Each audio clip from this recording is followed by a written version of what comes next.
Hello everyone, it's Old Guardian here.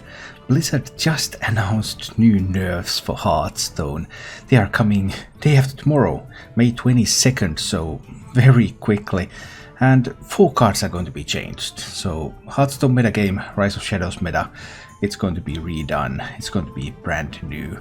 And here's my first take on what these nerfs are all about. So the first nerf, it's a rogue nerf, Evil Miscreant.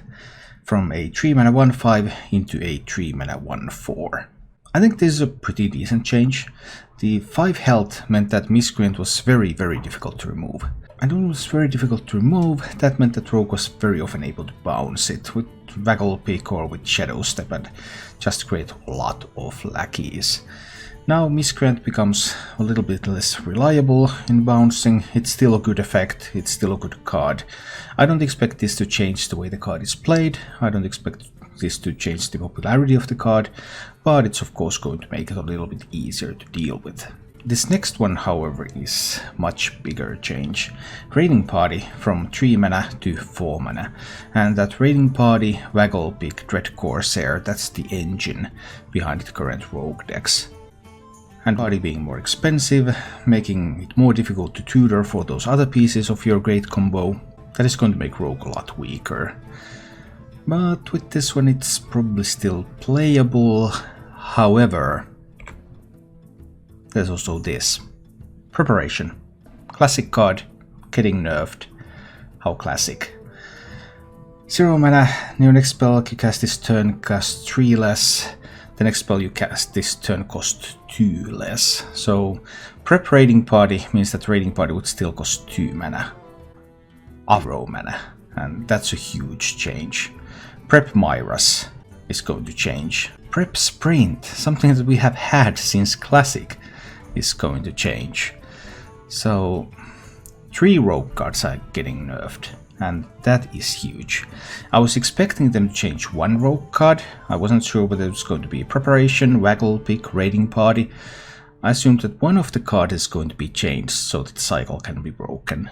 But touching multiple rogue cards is really strange.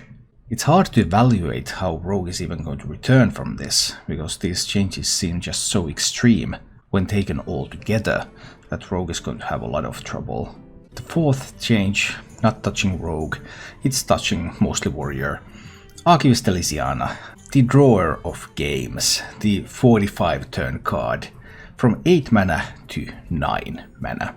And I think this is probably the worst Archivist Elysiana nerf that they could ever come up with, so I'm completely baffled by this. Because by changing it to 9 mana, that means that if you still run Youthful Brewmaster in your deck, and your deck probably has a lot of useful battle cries if you're playing something like Control Warrior, then when you can still bounce your Elysiana.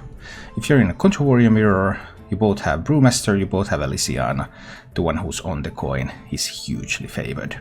When making this nerf, they were explicit about them being okay that Shaman still has access to double Elysiana through Shudderwock.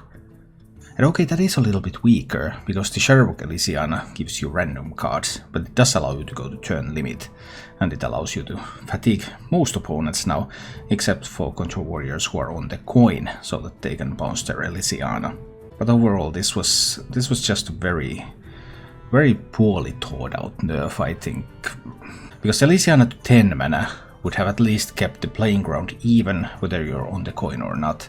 I would not have been happy about that, because there's still the Control Shaman, but they explicitly said that they're okay with Control Shaman being able to do double Elysiana. Okay, I can accept that. If they say that, okay, we know that this is going to happen, we're fine with that. They did, alright. They didn't mention the coin issue at all. So this 9 mana really, it's going to help. It's going to reduce the number of games that go to turn limit if you're playing Control Mirrors. It makes it more viable to use other control decks than Warrior. So yeah, there are upsides to this nerf, but overall this seems pretty poorly thought out. What does all of this mean for ladder? What does it mean that Rogue is getting way weaker, Warrior can be challenged by other control decks? So with Rogue getting weaker, we have decks such as Token Druid, Zoo Warlock, Murloc Shaman. And a bunch of aggressive decks that are very happy to see Rogue getting a little bit weaker. ready to take its place, ready to roll on the ladder. No matter how I tried to look at the numbers, especially Token Druid and Zoo Warlock look like some of the big winners. Murloc Shaman, well, Murloc Shaman loves seeing Rogue go out, but Murloc Shaman is easier to hate out than Token Druid and Zoo Warlock are. It's easier to counter Murloc Shaman. So we'll have to wait and see what its position in the meta will be. It's possible that there is such a balance that Murloc Shaman is still a top tier deck. But then that depends on other decks preying on Murloc Shaman's weak matchups. And when you look at Token Druid, Zoo Warlock, Murloc Shaman, you can still play Control Warrior, right? Control Warrior can handle these pretty nicely. And then there's the question with the Elysiana nerf though. Control Warrior loses some of that late game, some of that power to switch its deck as well. So Bomb Warrior is going to be better than Control Warrior maybe. Actually that looks pretty likely even.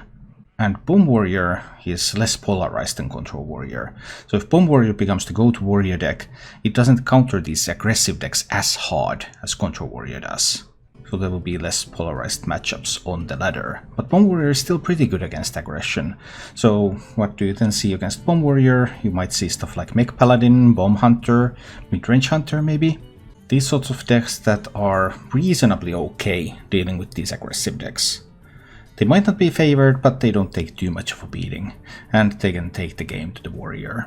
Overall, it's pretty difficult to predict the meta, because while I'm looking at numbers okay on what the archetypes are currently able to do, but remember that every single deck in the game right now is twisted because of the presence of Rogue. Everyone is taking against Rogue, so that means that every single deck is going to have a couple of free slots that they can use to take against something else with Rogue gone. And that means that all the win rates are going to change. Every deck is going to be different. So where is it all leading? I really don't know. But it's definitely an interesting time to play Hearthstone. And in just a couple of days, the nerfs will be live and we're going to have a new meta. Thank you for watching. If you enjoyed the show, please click the like button and subscribe to my channel for more.